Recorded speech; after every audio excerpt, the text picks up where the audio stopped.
Hello students, आज हम intermediate के चैप्टर नंबर 6 वोमेंस एजुकेशन का अध्ययन करेंगे।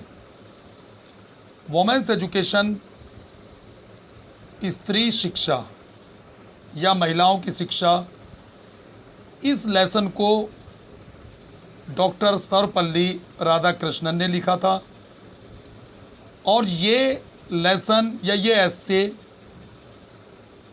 ट्रू नॉलेज जो उनकी एक किताब थी उस किताब में पब्लिश हुआ था और ये किताब पब्लिश हुई थी 1970 में।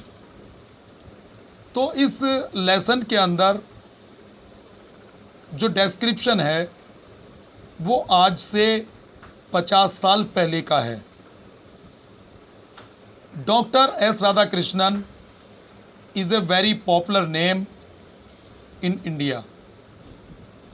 डॉक्टर राधाकृष्णन जो हैं वो भारत में एक बहुत प्रसिद्ध नाम है और जैसा कि हम जानते हैं कि उनका जन्म 5 सितंबर 1888 को हुआ था और प्रत्येक वर्ष 5 सितंबर को हम उनके जन्मदिन को शिक्षक दिवस के रूप में मनाते रहे हैं।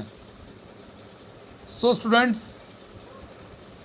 इस लेसन के अंदर डॉक्टर एस राधाकृष्णन ने महिलाओं की शिक्षा के लिए जो ज़रूरी कदम है उनको उठाने की बात कही है और महिलाओं की शिक्षा की पुरजोर तरीके से वकालत की है।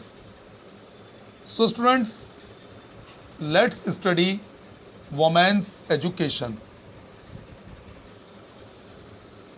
You are living in an age when there are great opportunities for women in social work, public life and administration. Society requires women of disciplined minds and restrained manners. Whatever line of work you undertake, you should bring to it an honest, disciplined mind. You will then succeed and have the joy of your work. तो लेखक यहाँ पर कहते हैं you are living, तुम रह रहे हो, अर्थात महिलाओं को या स्त्रियों को संबोधित करते हुए लेखक कहते हैं यू मीन्स तुम आर लिविंग रह रही हो इन एन एज, एक ऐसे युग में वैन जब दियर आर्मिस हैं, ग्रेट माने बड़ी, अपॉर्चुनिटीज़ मीन्स अवसर, फॉर वीमेन महिलाओं के लिए, इन सोशल वर्क सामाजिक कार्यों में या सामाजिक क्षेत्र में, पब्लिक लाइफ जो जनजीवन है उस क्षेत्र में, एंड एडमिनिस्ट्रेशन और प्रशासन में। तो यहाँ पर महिलाओं को संबोधित करते हुए डॉक्टर राधाकृष्णन कहते हैं कि आप एक ऐसे युग में रह रही हैं जहां पर महिलाओं के लिए विभिन्न क्षेत्रों में, जैसे सोशल वर्क सामाजिक क्षेत्र में, पब्लिक लाइफ जनजीवन के क्षेत्र में और प्रशासन में भी बहुत सारे अवसर उपलब्ध हैं। अर्थात अगर महिलाएं चाहें तो वो सोशल वर्क को अपने क्षेत्र के रूप में कार्य करने के लिए चुन सकती हैं, जनजीवन वाले क्षेत्र को वो अपना कार्य क्षेत्र चुन सकती हैं, या वे प्रशासन में भी जो हाई पोजीशन है, जो ऊंची पोस्ट हैं, ऊंचे पद हैं, उनको प्राप्त कर सकती हैं। एक्चुअली आज से बहुत समय पहले जब इस लेसन को लिखा गया था उस समय महिलाओं के प्रति ये दकियानूसी जो बातें प्रचलित थीं कि महिलाओं को घर के अंदर रहना चाहिए, उन्हें चार दीवारी के अंदर रखना चाहिए, अर्थात बहुत सारी बाउंडेशंस महिलाओं के ऊपर थी। लेकिन आज महिलाओं के लिए हर क्षेत्र में अवसर उपलब्ध हैं। Society requires women of discipline minds and restrained manners.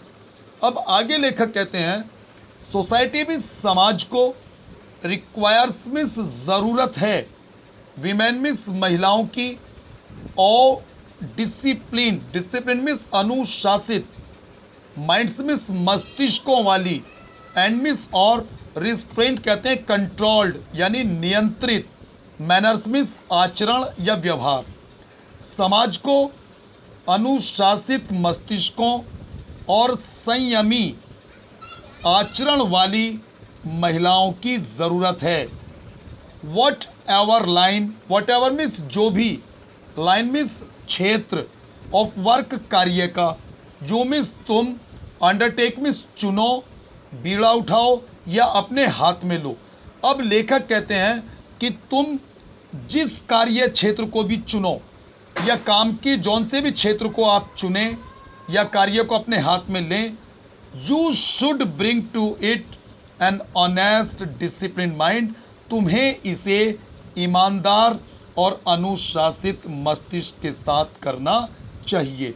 अर्थात यहाँ पर लेखक महिलाओं को सलाह देते हैं कि आप जो भी कार्य चुनें, जिस कार्य का भी आप बीड़ा उठाएं, उसे आप बिल्कुल ईमानदार और अनुशासित मस्तिष्क के साथ संपन्न करें। You will then succeed, you means तुम, देन मीन्स तब, सक्सीड मीन्स कामयाब भी हो जाओगी, एंड मीन्स और, हैव मीन्स प्राप्त करोगी या आएगा, द जॉय मीन्स आनंद, ऑफ योर वर्क अपने काम में, फिर तुम कामयाब भी हो जाओगी, सफल भी हो जाओगी और तुम्हें तुम्हारे कार्य में आनंद भी आएगा। अर्थात लेखक कहते हैं कि अगर किसी कार्य को अनुशासित और ईमानदार मस्तिष्क के साथ किया जाए तो फिर उस कार्य को करने में आनंद आता है, वो काम फिर काम जैसा दिखाई नहीं देता। एक्चुअली वास्तव में इन आवर कंट्री, हमारे देश में, एजुकेशन में शिक्षा, सो फार एज, जहाँ तक गर्ल्स एजुकेशन, लड़कियों की शिक्षा, इजमिस है, कंसर्न्ड माने संबंध।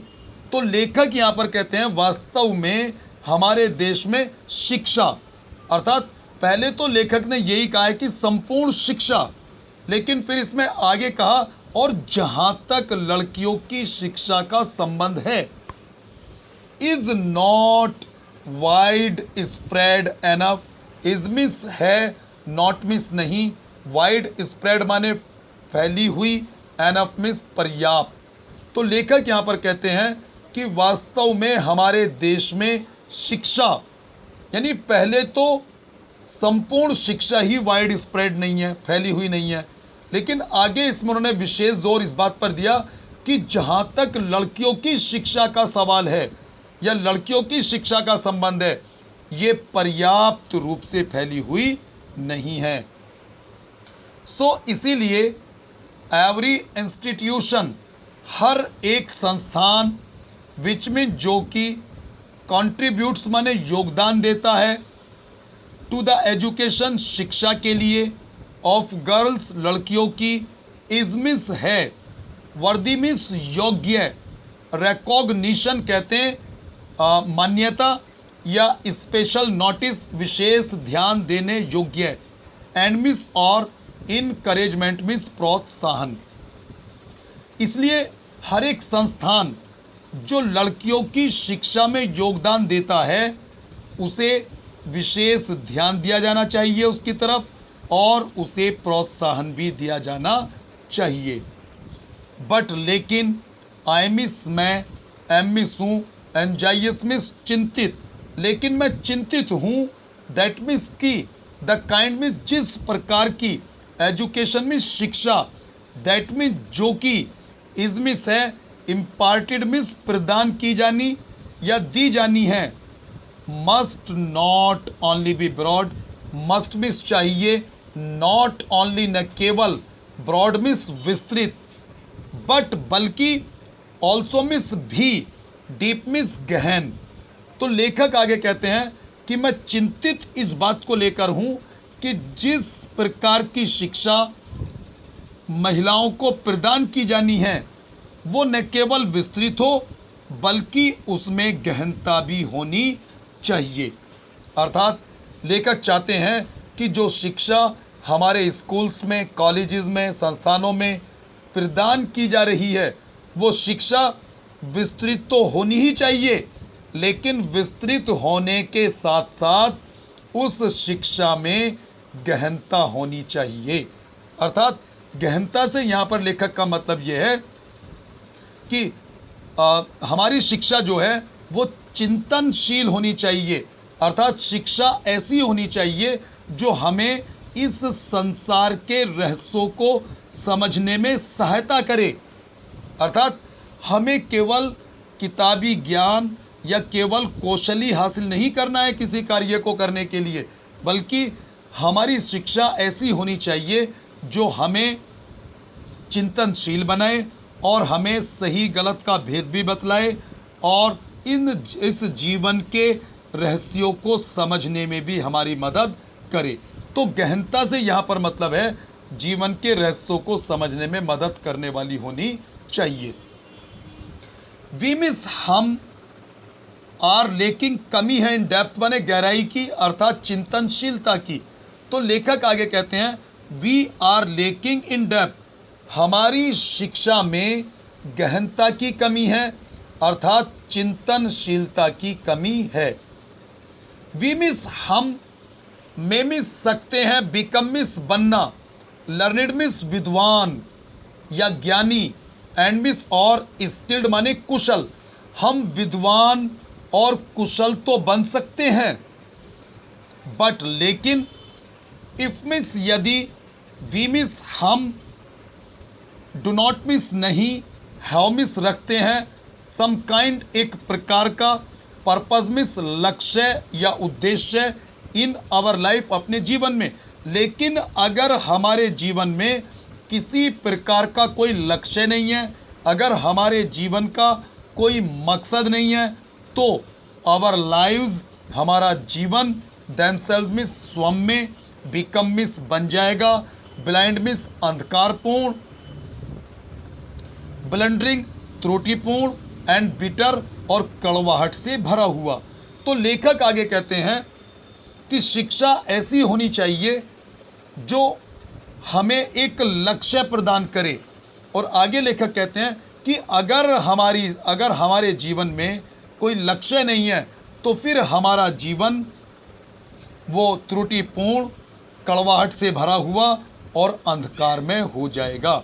इसलिए शिक्षा प्राप्त करते समय हर छात्र को, हर स्टूडेंट को अपना एक लक्ष्य निर्धारित कर लेना चाहिए। द गीता सेज, गीता कहती है अर्थात गीता में लिखा हुआ है, the writer has taken this reference from the holy book the Bhagavad Gita. यहाँ पर लेखक ने पवित्र पुस्तक भागवत गीता से एक रेफरेंस लिया है। गीता में लिखा हुआ है व्यवसायत्मिका बुद्धिर एक है, अर्थात ये संस्कृत भाषा में लिखा हुआ श्लोक है जिसका अर्थ है व्यवसायत्मिका बुद्धिर एका, यानी पर्पजफुल इंटेलिजेंस। अर्थात बुद्धि जो होती है, जो अच्छी बुद्धि होती है, उद्देश्यपूर्ण जो बुद्धि होती है वो एक होती है, अर्थात उसमें एकाग्रता का गुण पाया जाता है। एक बार से फिर सुन लीजिए, जो पर्पजफुल इंटेलिजेंस होती है, उद्देश्यपूर्ण जो बुद्धि होती है, उसमें एकाग्रता का गुण पाया जाता है। अर्थात हमारे अंदर एकाग्रता का गुण होना चाहिए। आगे लेखक कहते हैं for a truly cultured mind, for miss लिए, आमिस एक, ट्रूली मिस सच्चे, कल्चर्ड मिस सुसंस्कृत, माइंड मिस मस्तिष्क के लिए। अर्थात एक सच्चे सुसंस्कृत मस्तिष्क वाले इंसान के लिए देयर इज मिस होती है आमिस एक, सिंगल माइंडनेस एकाग्रता। अर्थात लेखक कहते हैं कि एक सच्चे सुसंस्कृत मस्तिष्क वाले इंसान के पास एकाग्रता का गुण होता है, अर्थात उसका लक्ष्य एक होता है, और a dedication to a single purpose, a dedication, एक समर्पण, टू ए सिंगल पर्पज, उस एकमात्र लक्ष्य को, अर्थात उस एकमात्र लक्ष्य को प्राप्त करने के लिए वो अपने आप को पूर्ण रूप से समर्पित कर देता है। तो लेखक यहाँ पर कहते हैं कि एक ऐसा मस्तिष्क जो सुसंस्कृत होता है, उसमें एकाग्रता का गुण पाया जाता है, उसके अंदर सिंगल पर्पस का गुण पाया जाता है, और फिर अपने उस सिंगल पर्पस को हासिल करने के लिए, उस एकमात्र लक्ष्य को हासिल करने के लिए वो उसमें अपने आप को पूर्ण रूप से समर्पित कर देता है। फॉर द अनकल्चर्ड माइंड, और एक संस्कृतहीन मस्तिष्क वाला इंसान या असुसंस्कृत मस्तिष्क वाले के लिए द होल लाइफ, संपूर्ण जीवन, इज मिस है, स्कैटर्ड मिस, बिखरा रहता, इन मैनी डायरेक्शंस, बहुत सारी दिशाओं में। और एक ऐसा मस्तिष्क जो सुसंस्कृत नहीं है, जो संस्कृतहीन है, उसके लिए संपूर्ण जीवन या उसका संपूर्ण जीवन विभिन्न दिशाओं में बिखरा रहता है। बहुशाखा ह्यांताश्च, ये फ्रेज भी संस्कृत भाषा से ली गई है।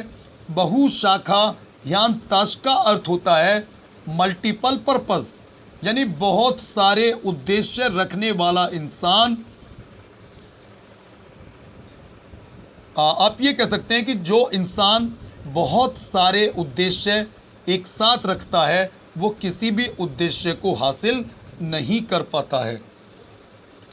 देयरफॉर, इसीलिए इट इज़ एसेंशियल, ये ज़रूरी है, दैट की द एजुकेशन, शिक्षा, विच मीन्स जो मीन्स तुम, एक्वायर मीन्स प्राप्त करो, इन दीज इंस्टीट्यूशंस, इन संस्थानों में, शुड मिस चाहिए, गिव मिस प्रदान करे, यू मिस तुम्हें, नॉट मिस न, मेयरली मिस मात्र, लर्निंग मिस ज्ञान एंड स्किल और कौशल, बट बल्कि, इंडो मिस प्रदान करे, यू मिस तुम्हें, अ डेफिनिट एक निश्चित, पर्पज मिस लक्ष्य, इन लाइफ जीवन में।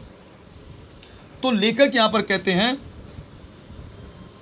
इसलिए यह जरूरी है that the education which you acquire in this institutions, कि जो शिक्षा इन संस्थानों में तुम हासिल करो, should give you not merely learning and skill, वो तुम्हें केवल ज्ञान और कौशल ही प्रदान न करे, बट बल्कि Indo you with A definite purpose in life, बल्कि वो शिक्षा तुम्हें जीवन में एक निश्चित लक्ष्य भी प्रदान करने वाली होनी चाहिए। अर्थात स्कूल्स के अंदर जो शिक्षा दी जा रही है, वो छात्रों को जीवन में एक निश्चित लक्ष्य निर्धारित करने में मदद करने वाली होनी चाहिए। What that purpose is, what means क्या, दैट मीन्स वह, पर्पज मीन्स लक्ष्य, इज मीन्स हो, वो लक्ष्य क्या हो या वो लक्ष्य कौन सा हो, यू मीन्स तुम्हें, have to define, define means तय करना है, फॉर योर सेल्फ, अपने लिए, यानी स्वयं अपने लिए।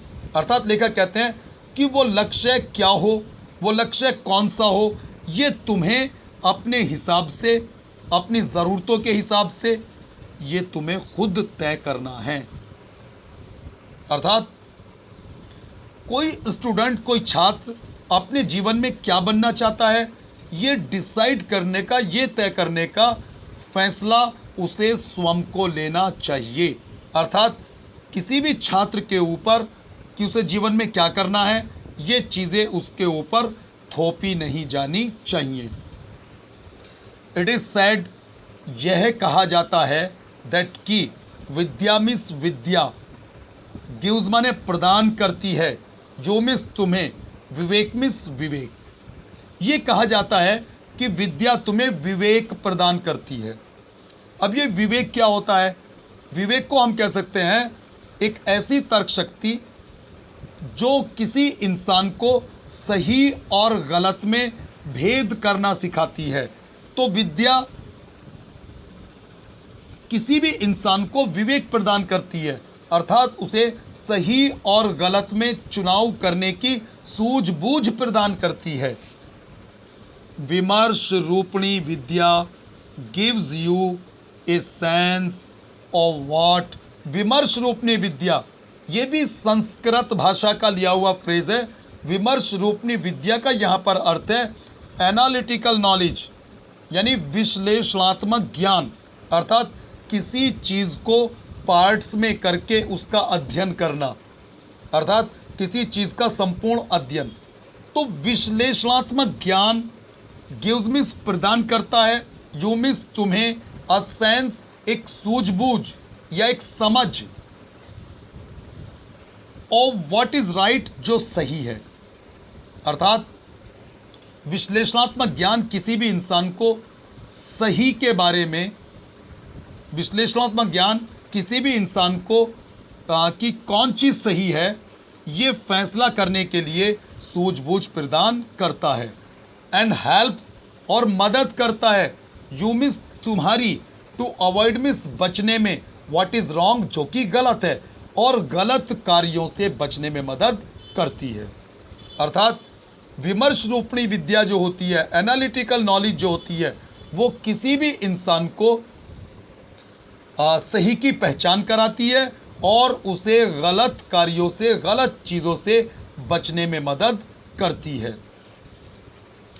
यू मिस तुम्हें, मस्ट मिस चाहिए, ट्राई मिस कोशिश करनी, डियर फॉर मिस इसीलिए तुम्हें कोशिश करनी चाहिए, टू फाइंड आउट पता लगाने की, what is required, what miss क्या, इज मिस है, रिक्वायर्ड मिस अपेक्षित, ऑफ यू तुमसे, इन दिस जनरेशन इस पीढ़ी में।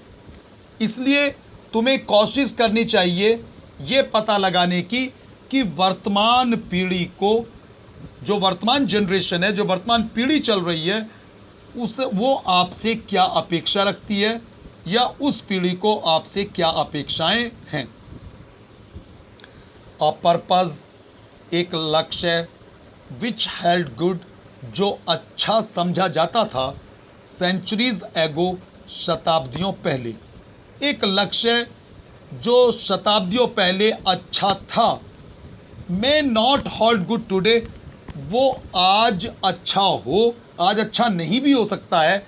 इन व्यू, ध्यान में रखते हुए, द रैपिडली मीन्स तेज़ी से, चेंजिंग मीन्स बदलती हुई, कंडीशंस माने परिस्थितियाँ, ऑफ आवर कंट्री, हमारे देश की, एंड ऑफ द वर्ल्ड, और संसार की।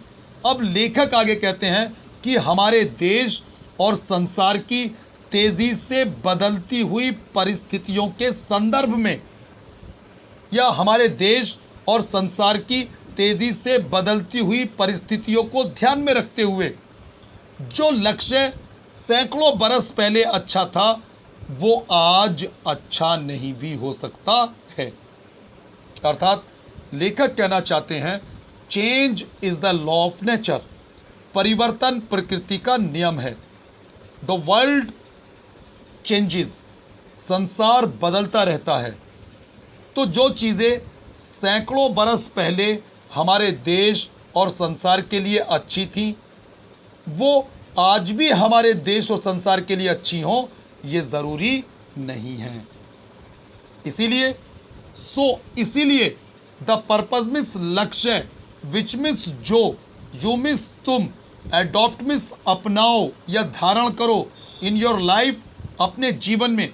इसलिए जो लक्ष्य तुम अपने जीवन में निर्धारित करो या धारण करो, मस्ट बी मीन्स चाहिए, एडेप्टेड मीन्स अनुकूल होना, to the relevant needs of the present generation, वो वर्तमान पीढ़ी की ज़रूरतों के सापेक्ष या वर्तमान पीढ़ी की ज़रूरतों के हिसाब के अनुकूल होना चाहिए।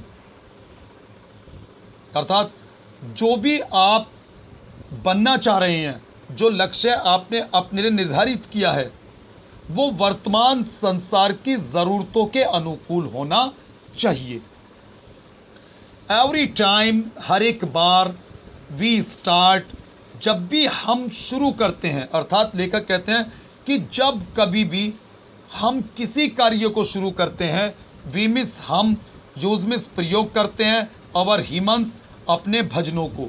अर्थात हम जब भी कोई कार्य शुरू करते हैं तो हम उसे मंत्रों के साथ शुरू करते हैं। ह्यूमन्स कहते हैं भजन यानी ईश्वर स्तुति, तो हम उसे ईश्वर के भजन के साथ शुरू करते हैं। एंड और अंत करते हैं विद सेइंग, ये कहकर शांति शांति शांति। तो लेखक कहते हैं कि जब कभी भी हम किसी कार्य को शुरू करते हैं तो हम मंत्रों के साथ उस कार्य को शुरू करते हैं, ईश्वर की प्रार्थना के साथ उस कार्य को शुरू करते हैं और उस कार्य को हम शांति शांति शांति कहकर खत्म करते हैं। The teacher and the pupils, the teacher means अध्यापक एंड द पुपिल्स और शिष्यों से, आर्मिस है, एक्सपेक्टेड मीन्स आशा की जाती या उम्मीद की जाती है, टू अवॉइड मीन्स बचें, हेटिंग मीन्स नफरत करने से, ईच अदर एक दूसरे को। अध्यापक और शिष्यों से ये उम्मीद की जाती है कि वे एक दूसरे को नफरत करने से बचें। तो इस सेंटेंस में डॉक्टर राधाकृष्णन ने शिक्षक और शिष्यों को एक सलाह दी है कि वो आपस में मैत्रीपूर्ण भाव रखें, उनमें आपस में नफरत नहीं होनी चाहिए, वो एक दूसरे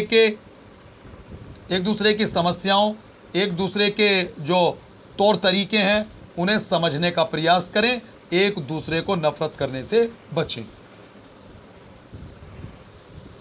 कंपेशन, दया इज द क्वालिटी, दया एक ऐसा गुण है विच मीन जो कि इजमिस है, मॉर्मिस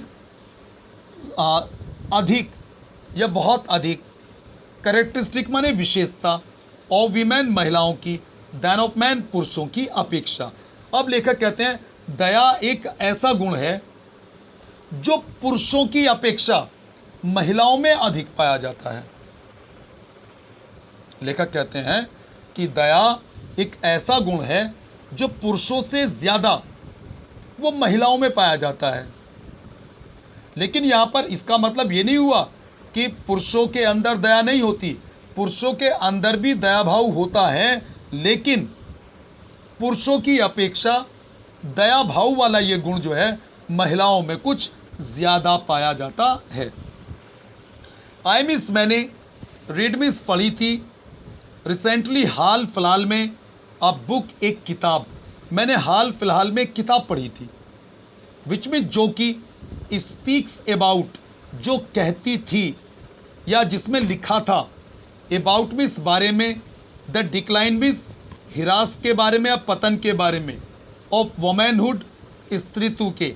अभी हाल ही में मैंने एक किताब पढ़ी जिसमें स्त्रियों के पतन के बारे में लिखा था। एंड सेज, और ये किताब ये भी कहती है दैट कि दिस इज सो बिकॉज, कि ऐसा इसलिए हुआ क्योंकि देयर इज ए डिक्लाइन, क्योंकि कमी आ गई, पतन हो गया इन कंपेशन, दया में। और ऐसा इसलिए हुआ क्योंकि महिलाओं का जो प्रमुख गुण था दया, उसमें कमी आ गई है। तो लेखक यहाँ पर एक बुक का रेफरेंस देते हैं, वो कहते हैं कि हाल फिलहाल में मैंने एक किताब पढ़ी और उस किताब में मैंने पढ़ा था कि जो स्त्रीत्व है, जो स्त्रियों का जो आचरण है उसमें पतन आ गया है, उसमें हिरास आ गया है। और आगे इस किताब में ये भी लिखा हुआ था कि ऐसा इसलिए हुआ क्योंकि उनका जो सबसे प्रमुख गुण था दया, उसमें कमी आ गई है। इन अदर वर्ड्स, दूसरे शब्दों में, the natural quality of women is compassion, दूसरे शब्दों में द नेचुरल क्वालिटी, स्वाभाविक गुण, ऑफ वीमेन महिलाओं का, इजमिस है, कंपेशन मीन्स दया। दूसरे शब्दों में महिलाओं का जो स्वाभाविक गुण है वो है दया। इफ यदि you do not have compassion, अगर तुम्हारे अंदर दया नहीं है तो यू आर नॉट ह्यूमन, तो तुम इंसान नहीं हो। लेखक कहते हैं कि अगर किसी इंसान के अंदर दया भाव नहीं है, दया का गुण नहीं है, तो फिर वो इंसान कहलाने लायक नहीं है। इट इज़ देयर फॉर, इसीलिए इट इज़ असेंशियल, ये ज़रूरी है, फॉर एवरी ह्यूमन बीइंग, हर एक इंसान के लिए, टू डेवलप, विकसित करे, द क्वालिटी मीन्स गुण, ऑफ कॉन्सिडरेटनेस, कॉन्सिडरेटनेस कहते हैं बच्चों दूसरों के अच्छे बुरे का ख्याल रखना।